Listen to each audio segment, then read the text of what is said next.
As you well know, Africa as a continent is very resource rich, and that may be in renewables or minerals, oil and gas reserves.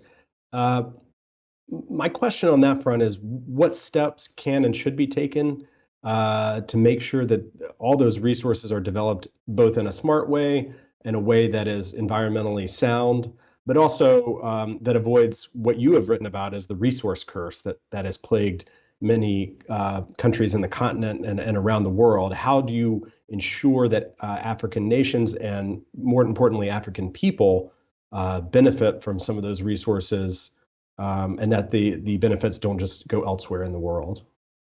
Well, you really raise a very important point. Thank you for raising this point. The future really of green energy relies a lot on all these minerals, which are essential for the green economy. And we have like 70% of some of these minerals in Africa. And the consumption of these minerals is likely to increase by about 500% in the next decade, really to deal with that energy transition. We have huge resources there. Two things need to be done. First, for us African, to be a little bit more smart and a little bit more really reasonable about how we develop our own resources. Most of the resource extraction of Africa actually has been really skewed, has been unfair, dubious contracts, not negotiated well. There was briberies, people were giving up resources for cheap bribes here and there. I mean, I don't want to go through details, but you know what happened in Guinea with the iron minerals there, and there's so many stories. Congo is supposed to be one of the richest countries in the world with the resources they have, yet it is one of the poorest countries because the way they mismanage the resources.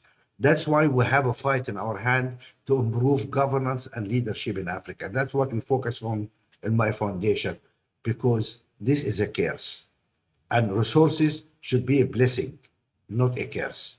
So we have some work to do ourselves, but also our partners also need to improve their own governance and to ask the private sector to behave in a better way, because we have a problem also with multinationals not behaving properly in Africa. Do you know that illicit financial flows of Africa is about $100 billion every year? That's more than double the total amount of aid given to Africa. And you ask the question, who is funding whom? Illicit financial flows, people are not paying taxes, people are mispricing, and all these are very respectable companies. And some of this stuff is legal, because we need to improve really governance in a lot of our issues there. I mean, it is not right that people don't pay taxes and misprice their products and, profit shifting. It's not right. At least now the OECD is looking into that, because some European countries have been hit with the same problem recently, and now they are running around to see what they can do about it. Let us see what we'll do.